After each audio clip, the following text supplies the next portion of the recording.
ഈശോമിശിഹായ്ക്ക് സ്തുതിയായിരിക്കട്ടെ. തെനാക് ആണ്ടുവട്ടത്തിലെ 12ാമത്തെ ആഴ്ചയിലെ ചൊവ്വാഴ്ച, മത്തായിയുടെ സുവിശേഷം 7-ാം അധ്യായം 6, 12 മുതൽ 14 വരെയുള്ള വാക്യങ്ങൾ. ഈ സുവിശേഷ ഭാഗത്ത് ഈശോനാഥൻ രക്ഷയിലേക്കും നാശത്തിലേക്കുമുള്ള വഴികളെ കുറിച്ചാണ് പറഞ്ഞു വയ്ക്കുന്നത്. രക്ഷയിലേക്കുള്ള വാതിൽ ഇടുങ്ങിയതാണ്, അതിലൂടെ പ്രവേശിക്കുന്നവർ വളരെ ചുരുക്കമാണ്. എന്നാൽ വിനാശത്തിലേക്കുള്ള വാതിൽ വിശാലമാണ്, അതിലൂടെ അനേകർ കടന്നു പോകുന്നു എന്ന് പറഞ്ഞിട്ട് ഈ എങ്ങനെ നാശത്തിലേക്ക് കടന്നു പോകാൻ പാടില്ലാത്ത രീതിയിൽ എങ്ങനെ ജീവിക്കാം, ഇതാണ് ഈ സുവിശേഷഭാഗത്ത് ആദ്യ ഭാഗത്തായിട്ട് പറയുന്നത്. അവിടെ വ്യക്തമായിട്ടും 2 മൃഗങ്ങളെ കുറിച്ച് പറയുന്നുണ്ട്. ഈശോനെ കുറെ സുവിശേഷ കുറെ മൃഗങ്ങളെ തൻ്റെ പാഠങ്ങളിൽ ഉൾപ്പെടുത്തിയിട്ടുണ്ടല്ലോ. ആട്, നമ്മൾ പറയാവർത്തി ഈശോയുടെ ഉപമകളിൽ വരുന്നുണ്ട്. നിങ്ങൾ സർപ്പങ്ങളെ പോലെ വിവേകികളാകുക, പ്രാവിനെ പോലെ നിഷ്കളങ്കരാകുക, ചെന്നായ്ക്കളുടെ ഇടയിലേക്ക് കുഞ്ഞാടുകളെ പോലെ പോവുക. അങ്ങനെ ഈ പ്രകൃതിയിൽ മൃഗങ്ങളുമായിട്ട് അതിനെ സാമ്യപ്പെടുത്തിക്കൊണ്ടൊക്കെ ഈശോ പല പാഠങ്ങൾ പഠിപ്പിച്ചിട്ടുണ്ട്. ഇവിടെ എന്താവരുത് എന്നതിനെ കുറിച്ച് 2 മൃഗങ്ങളെ ഉപയോഗിച്ച് ഈശോ ഒരു പാഠം പഠിപ്പിക്കുന്നത് ഇങ്ങനെയാണ്: വിശുദ്ധമായത് നായ്ക്കൾക്ക് കൊടുക്കരുത്, നിങ്ങളുടെ മുത്തുകൾ പന്നികൾക്ക് വിട്ടുകൊടുക്കരുത്. വിശുദ്ധമായത് മുത്തുകളും വിശുദ്ധമായത് പട്ടിക്ക് കൊടുക്കരുത്, മുത്തുകൾ പന്നിക്കും കൊടുക്കരുത്. നമുക്കിതിങ്ങനെ വിശുദ്ധമായ എല്ലാ കാര്യങ്ങളെയും സൂചിപ്പിക്കാൻ വേണ്ടി ഉപയോഗിക്കുന്ന 2 വാക്കുകളായിട്ട് നമുക്ക് ഇതിനെ കാണാമെങ്കിൽ പോലും, വിശുദ്ധമായത് എന്ന് പറഞ്ഞതിനെ യൂക്കറിസ്റ്റ് ദിവ്യകാരുണ്യമായും, മുത്തുകൾ എന്ന് പറയുന്നത് വചനമായി നമുക്ക് ചിന്തിക്കാം. 2 കാര്യങ്ങൾ നമുക്കിനെ ഏറ്റവും വിശുദ്ധമായ 2 കാര്യങ്ങൾ നമുക്കുള്ളത്. ഈശോ നമുക്ക് പകർന്നു നൽകിയിട്ടുള്ള 2 കാര്യങ്ങൾ: ഒന്ന് അവന്റെ വാക്ക്, 2 അവന്റെ ശരീരവും വാക്കുമാണ് അവിടെ നമുക്ക് കൈമാറിയിട്ടുള്ളത്.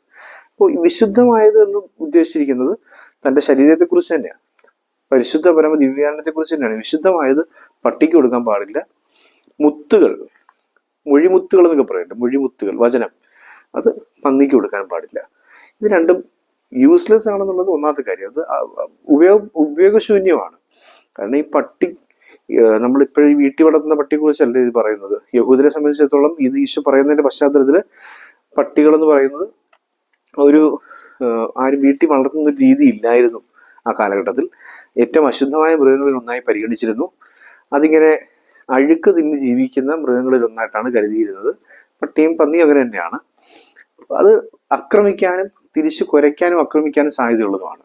അപ്പോൾ ഇതിന്റെ വില അറിയാത്തത്, ദിവ്യകാരുണ്യത്തിന്റെ വില അറിഞ്ഞുകൂടാത്ത ഒരാൾക്ക് ദിവ്യകാരുണ്യം കൊടുത്താൽ, അതായത് അക്രൈസ്തവരായിട്ടുള്ള ആളൊന്നും ദിവ്യകാരുണ്യം സ്വീകരിക്കുന്നതിനെ കുറിച്ച് അല്ല പറയുന്നത്, ക്രൈസ്തവനായിരിക്കെ തന്നെ വിശുദ്ധിയില്ലാതെ യോഗ്യതയില്ലാതെ കുർബാന സ്വീകരിക്കുക, അല്ലെങ്കിൽ കുർബാനയിൽ വിശ്വാസമില്ലാതെ കുർബാന സ്വീകരിക്കുക, കുർബാനയോട് ആദരവില്ലാതെ കുർബാന സ്വീകരിക്കുക, കുർബാനയോട് അത്യധികമായിട്ട് ഈശോയുടെ സ്നേഹമില്ലാതെ കുർബാന സ്വീകരിക്കുക. ഇത്തരത്തിൽ കുർബാനയ്ക്ക് നൽകേണ്ട, ദിവ്യകാരുണ്യത്തിന് നൽകേണ്ട വില നൽകാതെ ദിവ്യകാരുണ്യത്തിനെ സ്വീകരിക്കാനായിട്ട് വരുന്ന ഒരാളെ ഈ പട്ടിയായി നമുക്ക് കരുതാവുന്ന കാര്യമാണ്. അവരെ ഉദ്ദേശിച്ച് ഈശോ പറയുന്നത് പട്ടിയാണ്. ആ പട്ടിയുടെ മുമ്പിൽ ഏറ്റവും വിശുദ്ധമായ ഒരു കാര്യം ഇട്ടുകൊടുത്ത പട്ടിക്ക് അറിഞ്ഞത് വിശുദ്ധമാണ്. പട്ടി അത് നാശമാക്കി തിരിച്ച് നമ്മളെ കുരയ്ക്കുകയും കഴിക്കാൻ വരികയും ചെയ്യും. എന്ന് പറഞ്ഞ പോലെ പരിശുദ്ധമായ ദിവ്യകാരുണ്യം പട്ടിക്ക് കൊടുക്കാനുള്ളതല്ല, അതായത് പട്ടിയെപ്പോലെ ജീവിക്കുന്നതിന് കൊടുക്കാനുള്ളതല്ല. ശരിയാണ്, നമ്മളെല്ലാവരും പാപികളാണ്. നമ്മൾക്ക് ഓരോരുത്തർക്കും നമ്മുടേതായിട്ടുള്ള ജീവിത സാഹചര്യവുമായി ബന്ധപ്പെട്ട് വ്യത്യസ്തങ്ങളായിട്ടുള്ള പാപങ്ങളുണ്ട്. എനിക്കും നിങ്ങൾക്കും നമുക്ക് എല്ലാവർക്കും ഉണ്ട്. പക്ഷേ വിശുദ്ധീകരിക്കപ്പെട്ടിട്ട് മാത്രമേ കുർബാന സ്വീകരിക്കാൻ പാടുള്ളൂ. വിശുദ്ധമായ ഒരു കാര്യത്തിലേക്ക് അശുദ്ധിയോടുകൂടി അല്ലെങ്കിൽ വീണ്ടും വിചാരമില്ലാതെ, യോഗ്യതയില്ലാതെ, പാപാവസ്ഥയിൽ വിശ്വാസമില്ലാതെ, ഈശോയുടെ സ്നേഹമില്ലാതെ ഒക്കെ കുർബാന സ്വീകരിക്കാൻ കടന്നു വരാൻ പാടില്ല എന്നുള്ളതാണ് ഇവിടെ ഓർപ്പിക്കുന്നത്. ദിവ്യകാരുണ്യത്തെ വിശുദ്ധിയോടുകൂടി സ്വീകരിക്കുക. 2 വചനം മൊഴിമുത്തുകൾ, അത് പന്നിക്കിട്ട് കൊടുക്കാൻ പാടില്ല. അതായത് ഈ അഴുക്കിനകത്ത് നിന്ന് പുറത്ത് കിടക്കാതെ അഴുക്കിനൊപ്പം ജീവിക്കുന്നതാണ് പന്നികൾ.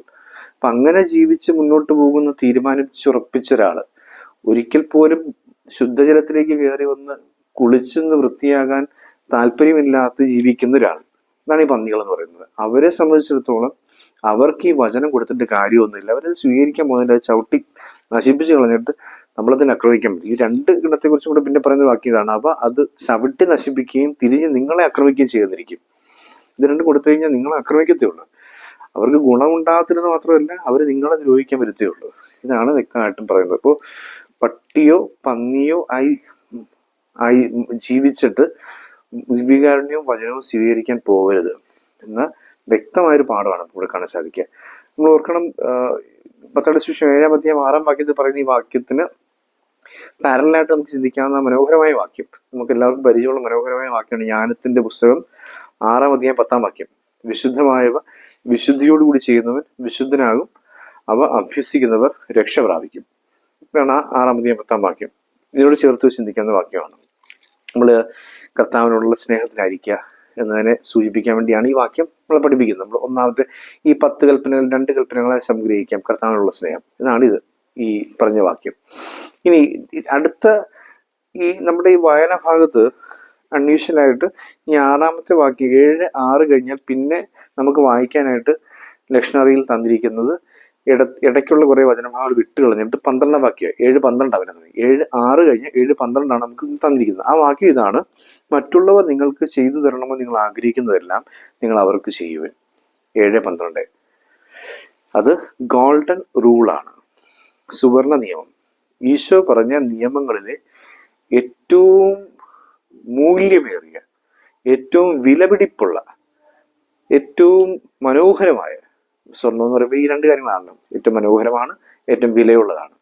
ഏറ്റവും മനോഹരമായതും ഏറ്റവും അമൂല്യമായതുമായ വചനം ഏതെന്ന് ചോദിച്ചു കഴിഞ്ഞാൽ ഈ വചനം എന്നാണ് ദൈവശാസ്ത്രന്മാർ പറയുന്നത്. മറ്റുള്ളവർ നിങ്ങൾക്ക് എന്ത് ചെയ്തു തരണമെന്ന് നിങ്ങൾ ആഗ്രഹിക്കുന്നോ അത് നിങ്ങൾ മറ്റുള്ളവർക്ക് ചെയ്യുക. ഇതൊരു തിയറി ആയിട്ട് ജീവിതത്തിൽ സൂക്ഷിക്കുകയും പ്രാക്ടിക്കലായിട്ട് പ്രാക്ടീസ് ചെയ്യാൻ ശ്രമിക്കുകയും ചെയ്യുകയാണെങ്കിൽ അയാൾക്ക് നല്ല മനുഷ്യനാകാൻ പറ്റും. നല്ല മനുഷ്യൻ വിശുദ്ധനായി മാറുകയും ചെയ്യും.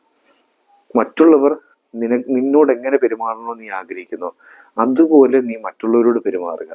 അതിനിങ്ങനെ വ്യാഖ്യാനങ്ങളുടെയോ വലിയ വിശദമായ പഠനത്തിന്റെ ഒന്നും ആവശ്യമില്ല. വളരെ പ്ലെയിൻ ആയിട്ടുള്ള വാക്യം അത്. ഗോൾഡൻ റൂൾ, സുവർണ നിയമം. ഈ ഒരൊറ്റ നിയമം നീ പാലിക്കാൻ ശ്രമിക്കാവോ, നിന്റെ ജീവിതത്തിൽ ഒരു ക്വാളിറ്റി ഉണ്ടാവും, ഒരു ഗുണനിലവാരം ഉണ്ടാവും. അത് എന്നെ വിശുദ്ധനാക്കി തീർക്കുകയും ചെയ്യും. ഇതാണ് ഓർപ്പിക്കുന്നത്. നമുക്ക് ചുറ്റുപാടുമുള്ള നമുക്ക് ദേഷ്യം തോന്നുന്ന ആളുകളോടൊക്കെ വളരെ റഫായിട്ട് വളരെ ദുഷ്ടതയോടെയൊക്കെ പെരുമാറിക്കൊണ്ടിരിക്കുമ്പോൾ ഈശോ നമ്മളോട് ഈ വചനം പറയുക: നീ ഇങ്ങനെ പെരുമാറാതെ ഈ വാക്യം ഒന്ന് ഓർക്ക്, ഈ വാക്യം ഒന്ന് ശ്രദ്ധിക്കുക. നിന്നോട് അവൻ ഇങ്ങനെ പെരുമാറിയത് നിനക്ക് എന്തോ തോന്നിയേനെ, നീ ആയിരുന്നു ആ സിറ്റുവേഷനിലെങ്കിൽ നീ എന്ത് ചെയ്തേനെ. അപ്പൊ അതുകൊണ്ട് നീ അങ്ങനെ അവനോട് പെരുമാറാൻ പാടില്ല. നിന്നോട് പെരുമാറണമെന്ന് നീ ആഗ്രഹിക്കുന്ന രീതിക്ക് നീ അവനോട് പെരുമാറുക എന്ന് ഈശോ ഓർപ്പിക്കുക. വളരെ മനോഹരമായ വാക്യം. ഇപ്പൊ ഈ 2 വാക്യമാണ്. അത് സഹോദര സ്നേഹത്തിന്റെ വാക്യമാണ്. നമ്മൾ ആദ്യം പറഞ്ഞ വിശുദ്ധിയോടുകൂടി ചെയ്യണം, അത് പട്ടിക്കും പന്നിക്കും ഇട്ടുകൊടുക്കുന്നത് എന്ന് പറഞ്ഞ് അതിന്റെ പട്ടിയോ പന്നിയോ എന്ന തലത്തിൽ ജീവിച്ചിട്ട് ഈ വിശുദ്ധമായവയ്ക്ക് വേണ്ടി കൈനീട്ടരുത് എന്ന് പറയുന്ന, അല്ലെങ്കിൽ വചനത്തിന് വേണ്ടി നിലകൊള്ളരുത്, വചനം ശ്രമിക്കാൻ അല്ലെങ്കിൽ വചനം സ്വീകരിക്കാണ്ട് നിൽക്കരുതെന്ന് പറയുന്ന ഒന്നാമത്തെ ഭാഗം ദൈവവുമായിട്ടുള്ള സ്നേഹബന്ധത്തെ സൂചിപ്പിക്കുന്നതാണെങ്കിൽ, ഈ രണ്ടാമത്തെ മറ്റുള്ളവർ നിങ്ങൾക്ക് എന്ത് ചെയ്തു തരണമെന്ന് ആഗ്രഹിക്കുന്നു ആ വാക്യം സഹോദരങ്ങളെ സ്നേഹിക്കുന്നതുമായിട്ട് ബന്ധപ്പെട്ട്. ഈ 2 വാക്യങ്ങളിലൂടെ ദൈവത്തെ സ്നേഹിക്കുന്നതിൻ്റെയും സഹോദരങ്ങളെ സ്നേഹിക്കുന്നതിൻ്റെയുമായിട്ടുള്ള അർത്ഥതലങ്ങളാണ് മത്തായി 7:6 7:12 പറയുന്നത്. ഈ വാക്യങ്ങൾ പാലിക്കാൻ ശ്രമിക്കാതിരിക്കുന്നവൻ വിശാലമായ വഴിയിലൂടെ നാശത്തിലേക്ക് പോകുന്നു, അത് അനേകരാ. ഈ വചനങ്ങൾ പാലിക്കാൻ ശ്രമിക്കുന്നവൻ ഇടുങ്ങിയ വഴിയിലൂടെ രക്ഷയിലേക്ക് പോകുന്നു, അത് വളരെ കുറച്ചു പേരാ. ആ കുറച്ചു പേരിൽ അംഗമാകാനായിട്ടുള്ള ആഗ്രഹവും ശ്രമവും ശ്രദ്ധയും പ്രാർത്ഥനയും നമ്മളിൽ ഉണ്ടായിരിക്കണമെന്നാണ് ഈശ്വരനാഥൻ നമ്മളെ ഈ വചനഭാഗം വഴി ഓർപ്പിക്കുന്നത്. നമുക്ക് ഈ 2 നിയമങ്ങളും ജീവിതത്തിൽ കുറിച്ച് വയ്ക്കാം. മത്തായി 7:6 7:12 ഈ 2 വാക്യങ്ങൾ നമ്മുടെ ഹൃദയത്തിൽ കുറിച്ച് വെച്ചുകൊണ്ട് ദൈവത്തോടുള്ള വിശുദ്ധമായൊരു സ്നേഹം, സഹോദരനോടുള്ള നിസ്വാർത്ഥമായൊരു സ്നേഹം ഉണ്ടാവാനായിട്ട് പ്രാർത്ഥിക്കാം. ദൈവം അനുഗ്രഹിക്കട്ടെ.